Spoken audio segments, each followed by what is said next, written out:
Hello students, welcome to my channel.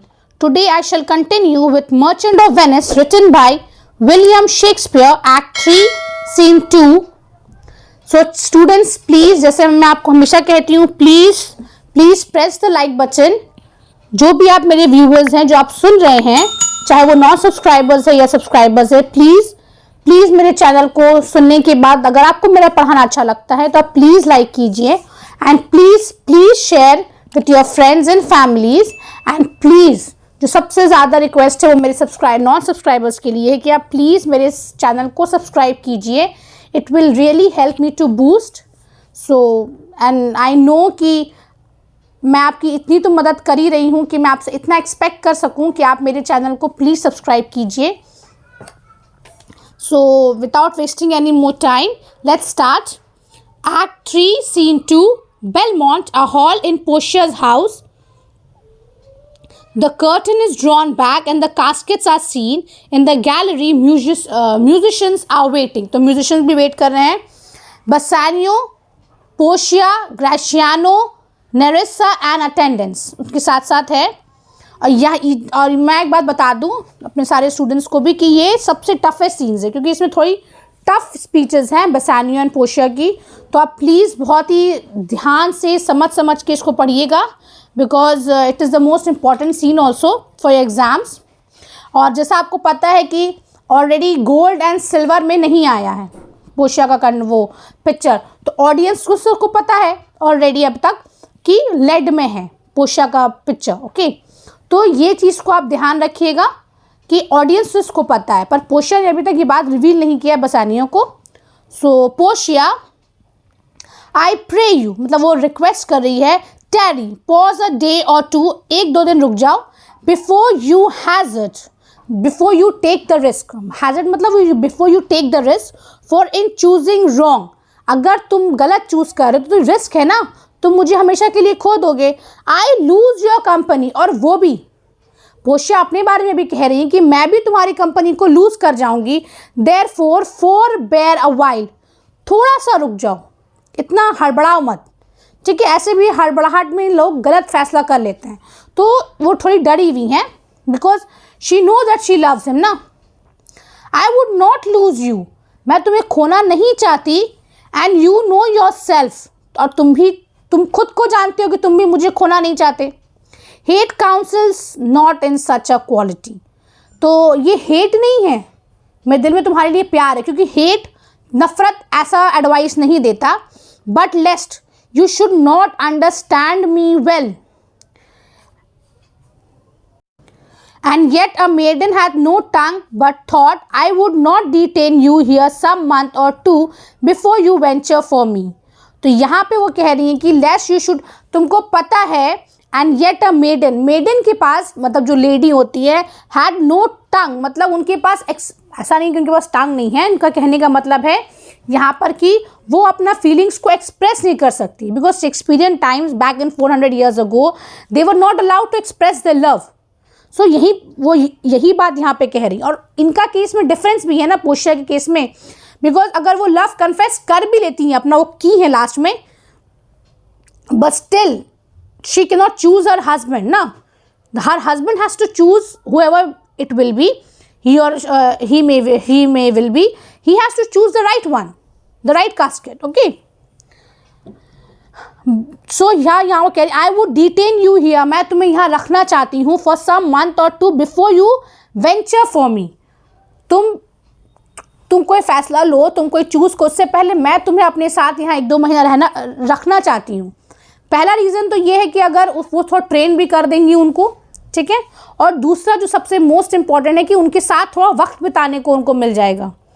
तो in case if he fails, so that she can live with those memories. Okay, if he fails, I could teach you how to choose right, but I am then forsworn, मुझे forsworn यानी कि मुझे मना किया गया है. So will I never be, तो मैं ऐसा नहीं कर सकती. So make you miss me, so may you miss me, but if you do, you will make me a wish, a sin that I had been forsworn. तो यहाँ पे वो कह रही हैं कि अगर तुम मुझे खो दोगे तो फिर ये एक सिन भी है मेरे लिए, एक गुनाह भी कर रही हूँ मैं कि ये सोचूं कि काश मैं तुम्हें बता देती कि कौन सा सही कास्केट है, पर ये सोचना भी मेरे लिए एक गुनाह है क्योंकि मैं ऐसा नहीं कर सकती, मैंने अपने फादर से प्रॉमिस किया है। बेश्रू योर आइज मतलब curse your eyes, they have overlooked me and divided me, क्योंकि मुझे डिवाइड कर दिया गया है। And divided me, one half of me is yours, the other half yours, mine own I would say, but if mine then yours, so all yours. यहाँ पे वो कह रही हैं कि मेरा जो आधा मैं डिवाइडेड हूँ, तो तुम्हारा जो हिस्सा जो तुम मुझसे प्यार करते हो तो तुम्हारा है ही, पर मेरा जो आधा हिस्सा है जो मेरे लिए है वो भी सिर्फ तुम्हारा है, क्योंकि मैं खुद तुमसे बहुत ज़्यादा प्यार करती हूँ। ठीक है। ओ दीज नॉटी टाइम्स, वो नॉटी टाइम्स इसलिए कह रही है क्योंकि वो नहीं चाहती कि वो बेसानिया को खो दे। Put bars between the owners and their rights, तुम ही मेरे ओनर्स हो और मेरे पास तो राइट्स नहीं है, तो वही वो कह रही हैं कि put the bars between the owners and their rights and so दो योर्स नॉट योर्स, मैं हूँ तुम्हारी पर मैं तुम्हें एक्सेप्ट नहीं कर सकती, ना तुम मुझे एक्सेप्ट कर सकते हो। प्रूव इट सो, तो प्रूफ कर दो। Let fortune go to hell for it not I, अगर तुम गलत चूज करते हो तो फॉर्च्यून को हेल में जाने दो, क्योंकि गलती उसकी है, मेरी नहीं है। आई स्पीक टू लॉन्ग, फिर उनको याद आता है कि अरे वो बहुत लंबा बोल रही हैं, as if you can see how long she has said, तो I speak too long but it is to peize, वो सिर्फ टाइम को स्ट्रेच करना चाहती हैं। The peize the time to eke it and draw it out in length to stay you from election, क्यों चाहती हैं वो, क्योंकि to stop him from the election, वो नहीं चाहती कि वो अभी वो चूज करे। अब बेसानिया को कैसा लग रहा है, बेसानिया को लग रहा है कि उनके साथ एक टॉर्चर हो रहा है। वो कह रहे let me choose for as I am I live upon the rack. Rack उस जमाने में क्या होता था, a person was put on the rack to torture him, तो उनको लग रहा है कि वो रैक के ऊपर है। ठीक है। पोशिया अपॉन द रैक बेसानियो, क्यों ऐसा क्यों लग रहा है कि तुम्हारे पर टॉर्चर हो रहा है, वो तो डिफरेंट मीनिंग ले रही है। Actually she is just want to deliberately do this because उनको टाइम को स्ट्रेच आउट करना है। Okay, then confess what treason there is mingled with your love, क्या treason है, कोई धोखा है तुम्हारे दिमाग में, कुछ है। बेसानियो नन, वो गुस्सा में वो शॉक्ड हो जाते हैं, वो कहते हैं नहीं कुछ नहीं है, बट दैट अगली ट्रीजन ऑफ मिसट्रस्ट, सिर्फ डाउट्स है उनको कि वो जीत पाएंगी या नहीं, which makes me fear the enjoying of my love, इसीलिए मैं एंजॉय नहीं कर पा रहा हूँ अपना प्यार। There may as well be amity and life between snow and fire as treason and my love. वो कह रहे अमिटी यानी कि फ्रेंडशिप हो सकती है स्नो में और फायर में, बट मेरे प्यार में और धोखा में कोई ये नहीं है। मैं तुमसे बेहद प्यार करता हूँ और मेरे दिल में या दिमाग में ऐसा कहीं भी नहीं कि मैं तुम्हें धोखा दूँ। पोशिया ay, but I fear you speak upon the rack when mean enforced do speak anything, तो मुझे डर है कि तुम टॉर्चर में हो, और जब मेन टॉर्चर्स में होते हैं तो वो लोग कुछ भी बोल देते हैं।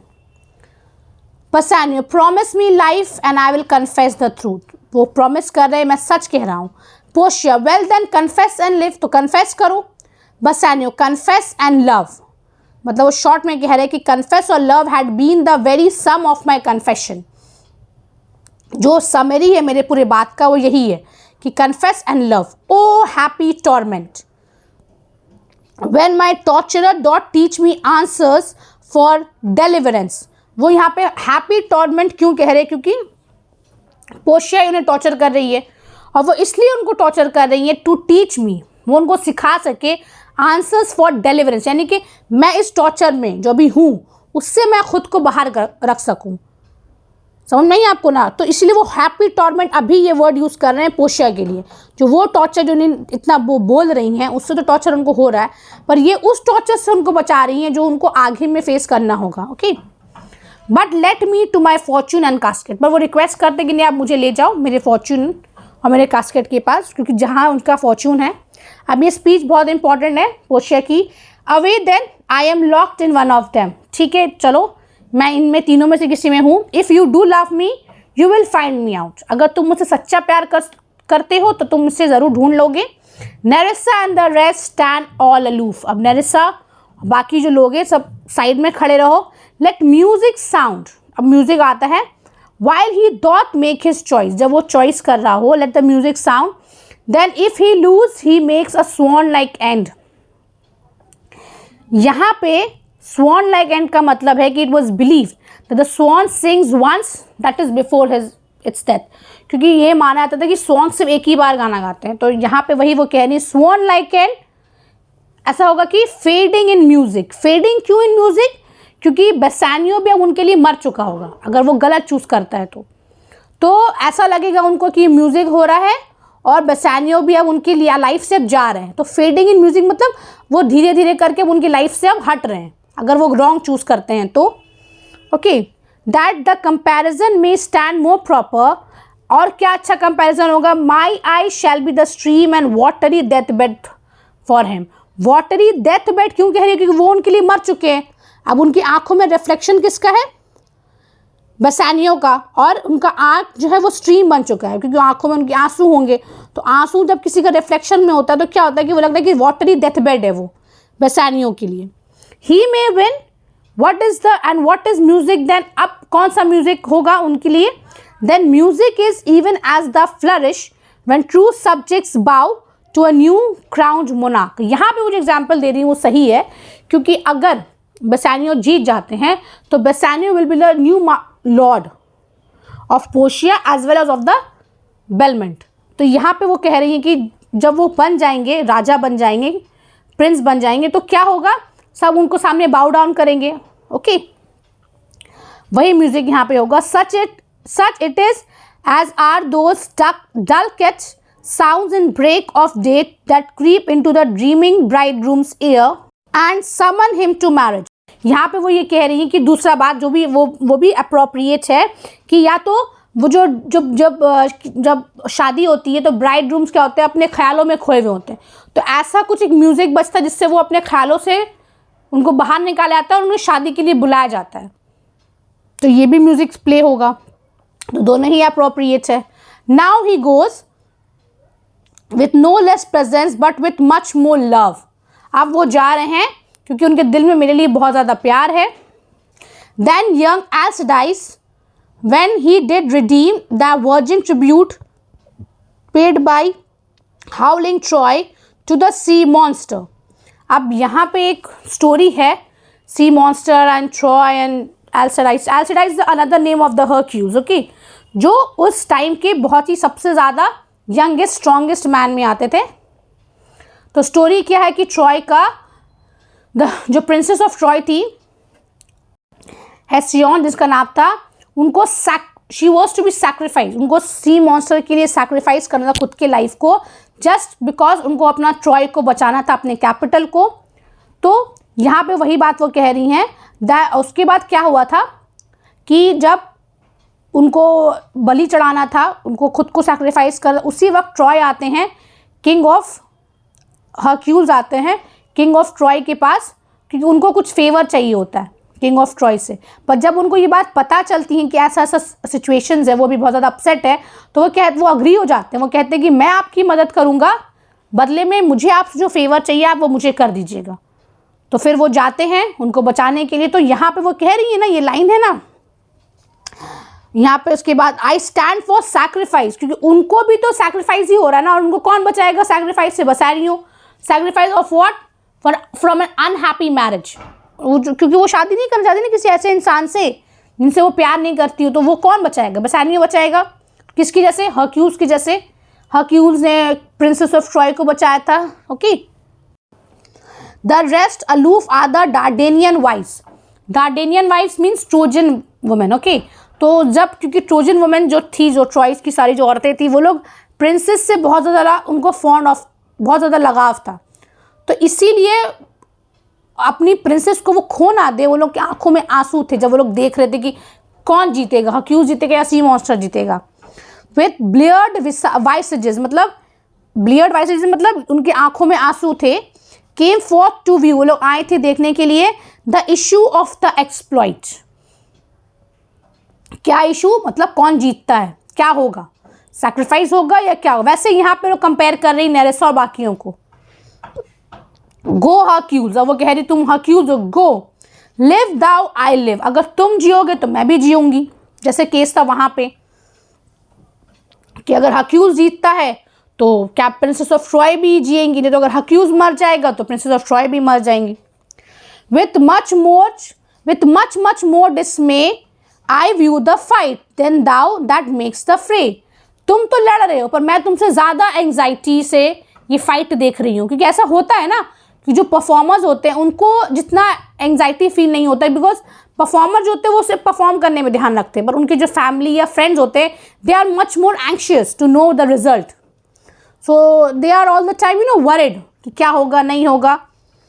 अ song whiles Bassanio comments on the casket to himself, एक सॉन्ग आता है, tell me where is fancy bred, fancy मतलब love, where is love born, और इन द हार्ट और इन द हेड, कहाँ पे मतलब दिल प्यार कहाँ पे जन्म लेता है, हार्ट में या हेड में।